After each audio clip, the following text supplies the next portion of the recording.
पुरुषोत्तमम। आज दो बातें को लेकर के चर्चा करेंगे। पहली बात है जीवात्मा, आत्मा और परमात्मा। इसको हम कैसे समझे? जीवात्मा क्या है, आत्मा क्या है, परमात्मा क्या है?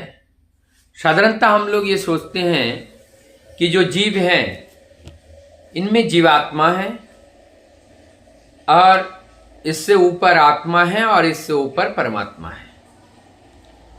पहली बात तो अगर इस तरीके से है तो आत्मा, जीवात्मा, आत्मा, परमात्मा तो अनेक हो गए। हम कहते हैं कि ये एक ही है, आत्मा तो अनेक नहीं है। और इसमें ना तो पूर्ण और अपूर्ण की बात, तो एक ही आत्मा है। और हम कहते हैं कि जीवात्मा पूर्ण है या अपूर्ण है, अर्थात छोटा है या बड़ा है। तो ये सवाल भी नहीं है कोई छोटा या बड़ा, आत्मा तो आत्मा होता है।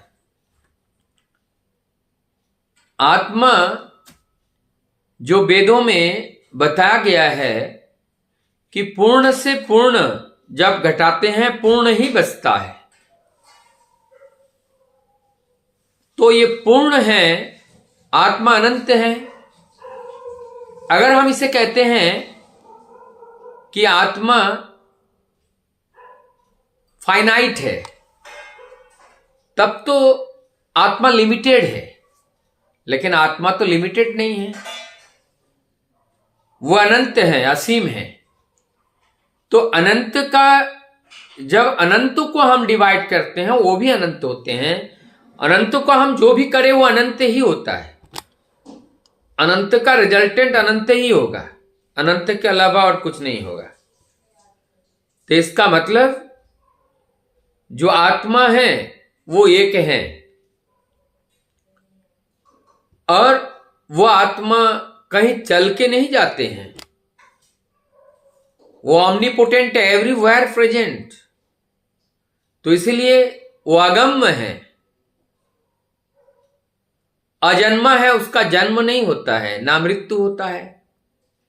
शरीर का तो जन्म भी होता है, मृत्यु भी होता है, तो ये कैसे आत्मा हो सकती है? जीवात्मा में जीव तो है ना, जीव धन आत्मा। तो इस जीव की जन्म भी हुआ है, मृत्यु भी होगा। आत्मा तो अमर है, अजर है, अगम्य है, अनंत है, असीम है। तो ये जो फाइनाइट तो है नहीं, इसलिए वो सीमायित नहीं है। किसी सीमाई में किसी आकार देकर के उसको बांधा नहीं जा सकता है, वह अनंत है।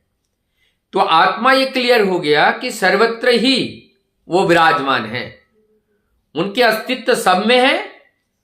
और ऐसे अगर हम कहें सभी आत्माओं के अंदर ये सभी चीजें सृष्टि है, तो सर्वत्र हर कण कण में वो आत्मा है। आत्मा अर्थात वो एनर्जी है, वो शक्ति है। शक्ति के बिना वो आकृति का निर्माण नहीं होता है। तो शक्ति किसी रूप में हमें दिखाई देता है, तो वो एक चेतना है, वो ऊर्जा है, वो चेतना है। चेतना के अलग अलग रूप होते हैं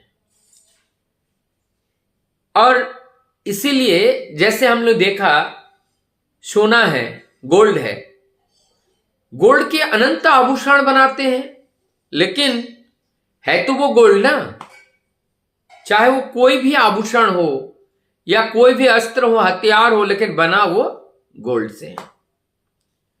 जैसे हम देखते हैं कि आज मॉडर्न टेक्नोलॉजी में जो एक क्रांति, मॉडर्न क्रांति जो आई है इलेक्ट्रिसिटी की, और साथ साथ इलेक्ट्रॉनिक्स जितने भी डिवाइस की, तो सारी इलेक्ट्रॉनिक डिवाइस चल रही हैं। एसी वो हमें ठंड दे रही है, फ्रीजर हमें ठंड दे रही है, ब्लोअर जो ठंड में चलाते हैं वो हमें गर्मी दे रही है,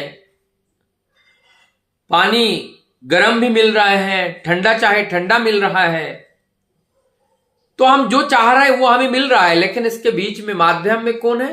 वो बिजली है, करंट है, ऊर्जा है, वो प्राण है।